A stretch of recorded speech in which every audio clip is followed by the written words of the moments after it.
Mais qu'est-ce que tu fais, débile? Ouais.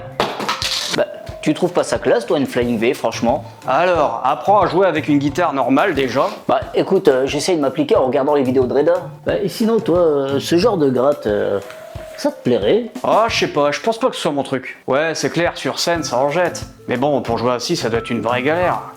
Ouais, mais bon, toi, tu trouves toujours quelque chose à dire. Non mais c'est pas ça. Et en même temps, tu me demandes mon avis. Oui, non, mais le son, t'en penses quoi? On va pas revenir là-dessus. Ouais, non, mais oui, mais la forme, ça joue quelque chose. Toi, t'étais le genre de mec à croire qu'avec tel type de basket, tu allais courir beaucoup plus vite.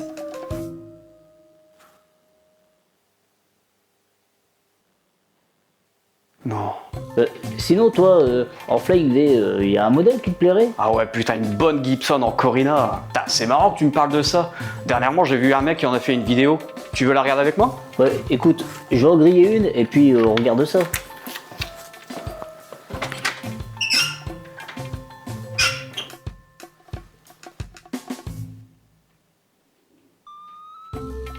Ok, c'est moi qui finis de prendre le linge.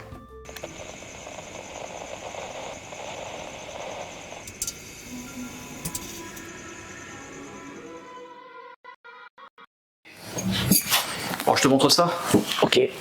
Salut à toi. Salut l'instrumentiste. J'ai le plaisir aujourd'hui de recevoir Pat Toscano qui est venu avec sa guitare, qui est une guitare, une pépite, une guitare historique, une guitare incroyable. Alors, tu vas nous la montrer du coup. Oui.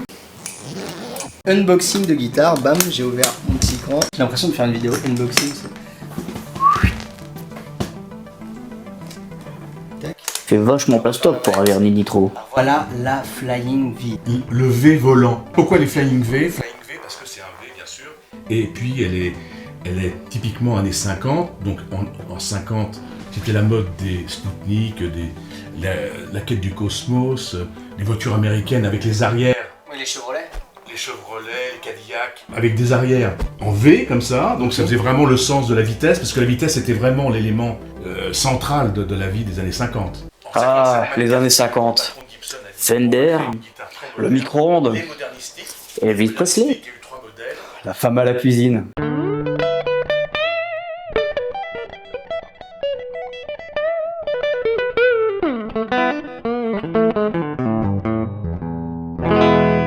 Ouais. Donc 3 guitares créées en 57 et distribuées en 58-59, mais ces guitares n'ont malheureusement pas marché du tout. Il n'y en a eu que 81 exemplaires en 58 et 17 exemplaires en 59. Déjà, on va parler de comment elle était construite. Elle est construite en Corina. Le Corina, c'est quoi? C'est un bois très très très léger qui était adapté vraiment à ce type de guitare, quoi. Donc ça sonne vraiment, c'est très très résonnant. Et surtout très léger, parce que les Les Paul étaient lourdes. Elle est légère, ok, mais par contre, c'est parce qu'elle est faite pour être jouée debout. On peut pas jouer assis. Oui, voilà. Alors ils ont créé quand même un pad. Bah, qu'est-ce qu'il raconte? Jusqu'à preuve du contraire, on peut très bien jouer assis avec, suffit de la mettre là.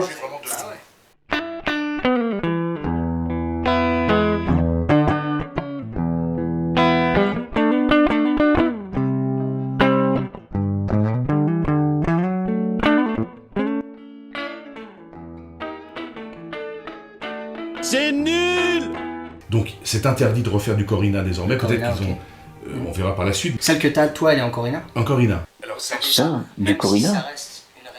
C'est un corps solide body qu'on appelle, en 2 parties. Ok. Le manche étant scellé à la caisse. Ça donne une intégrité complète au son. Parce que comme c'est un bois très léger, ça résonne comme un diapason. D'ailleurs, la forme en V est un élément supplémentaire de son. Parce que le diapason, tu sais, quand tu cognes sur un meuble, le diapason, il sonne. Donc en fait, la résonance, Exactement. elle est étendue Exactement. par ce V. Donc, Sans déconner, il compare un diapason en métal avec une guitare en bois. Tu vois, je t'avais dit, la forme, elle a un impact sur le son. Tiens, petit, sens, respire, renifle un peu ma connerie. Oh oui, ta divine connerie s'évapore dans la pièce. Laisse-moi donc profiter de son odeur. c'est l'une des guitares les plus résonnantes du marché. C'est quoi ce truc là-haut?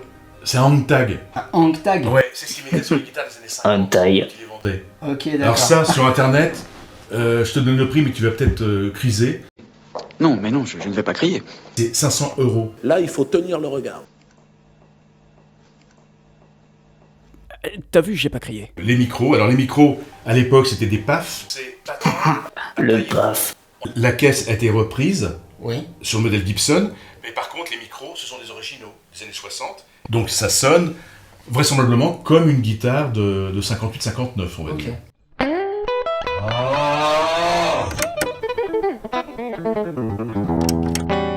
Si je peux me permettre, c'est très étonnant ce petit Jack là qui est là comme ça. Là, Ouais, Et au fait, pourquoi tu t'appelles l'instrumentiste?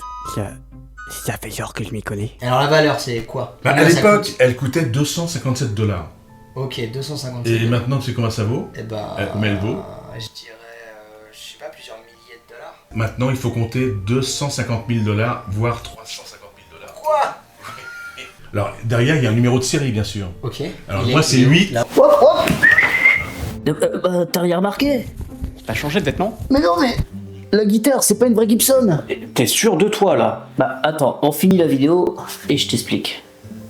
En fait, c'est 8 1958. Ouais. Et 81, c'est la 81e guitare de 1958. C'est la dernière fabriquée en 58. Qu'est-ce que c'est que ces trous là qu'il y a ici? Bah, ça, c'est les cordes.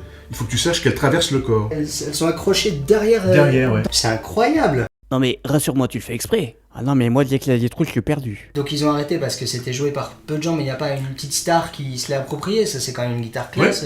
Alors, il y avait une star de l'époque qui jouait avec, c'était Lonnie Mac. Van Halen, on avait une de 58. Bien sûr, Joe Bonamassa, il doit en avoir 2 ou 3. C'est marrant, ça me fait penser à Mathieu Chédid, qui récemment, Ouais. dans son dernier album, on le voit sur le poster. Il a une Flying V avec Absolument. un œil. Et qu'est-ce qu'on joue avec que la Flying V? Est-ce qu'il y a un morceau emblématique de la Flying V? Écoute. Qu'est-ce qu'on joue comme style? Tout. Absolument tout. Par contre, j'ai une question. Est-ce qu'on peut faire du gros métal avec ça? Tout. Tu peux jouer à la fois du blues. Elle est très blues, cette guitare, parce qu'elle sonne comme une strato, avec un peu plus de pêche, parce que c'est les humbuckers. Mais sinon, les humbuckers, c'est les micros. Hein. Bon, les trous, ok, mais les micros, ça va, je connais, hein. Merci beaucoup Ben écoute, de m'avoir présenté cette guitare. c'est avec plaisir. Et du coup, j'ai hâte de découvrir d'autres guitares Ben, avec toi. ce sera avec plaisir. Ce serait trop Ce stylé. sera avec plaisir. Voilà, c'est ça. Merci, Pat. Super. Mais du coup, explique-moi pourquoi tu dis que c'est une fosse. Bon, bouge, je vais te donner mon point de vue. Bon, déjà, la couleur, ça va pas du tout. La teinte est trop ambrée. Le bois est simplement verni et pourtant, il tire sur le miel. Ce qui est bien différent du Corina qui lui est vachement plus clair. Eh mon dieu, ce vernis. Clairement, c'est pas du nitro, ça brille beaucoup trop fort. Celui-ci est bien trop brillant pour être du nitro. Mais surtout, cet effet plastique indique qu'il s'agit d'un vernis PU. C'est fréquent pour des guitares milieu et bas de gamme. Et puis, pour ceux qui ne le savent pas, faut savoir que sur des guitares un peu plus bas de gamme, comme une Epiphone ou d'autres marques qui veulent faire un style de Corina, parce que là clairement c'en est pas, L'élément le plus frappant, c'est celui qui me permet de certifier qu'il ne s'agit pas d'une Gibson. C'est le corps en sandwich. Je m'explique. Pour donner un effet de Corina, les fabricants collent sur un morceau d'acajou une fine feuille de pseudo-Corina sur la table et au dos. En regardant sur la tranche du corps, on aperçoit très clairement les délimitations des feuilles, d'où cet effet sandwich. on voit clairement, ça fait une ligne d'un côté et de l'autre, c'est pas joli. Et si vous voulez pas vous faire avoir parce que vous voulez acheter une guitare soi-disant en Corina, eh ben c'est simple, vous regardez au niveau de la table, vous suivez une veine de bois, ensuite vous la regardez sur la tranche, si celle-ci ne continue pas, c'est qu'elle est en sandwich. Et puis là où j'ai aucun doute, bah, c'est le manche, il est en deux parties. Bon là, c'est pas facile à remarquer, mais le manche de sa guitare, on peut voir qu'il est en deux parties. C'est en général les manches en acajou qui sont fabriquées de cette manière-là. Il faut savoir qu'une authentique Gibson ou une réédition ont les manches en une pièce. C'est un gage de qualité en termes de finition. Oh, je veux pas dire que c'est un menteur, parce que peut-être que même lui s'est fait avoir au final. Mais bon, après, s'il affirme que c'est une vraie alors que non, c'est un peu moyen. Voilà, c'est que mon avis, hein. Vous en faites ce que vous voulez, vous me croyez ou pas, mais je pense que les personnes qui s'y connaissent, ils l'ont vu. Eh ben, mon Serge, je savais pas que tu t'y connaissais autant en Gibson. Bah tu vois, toi qui me prends pour un cornichon, j'ai des ressources. Sinon, t'es sûr que je vais pas courir plus vite avec cela ?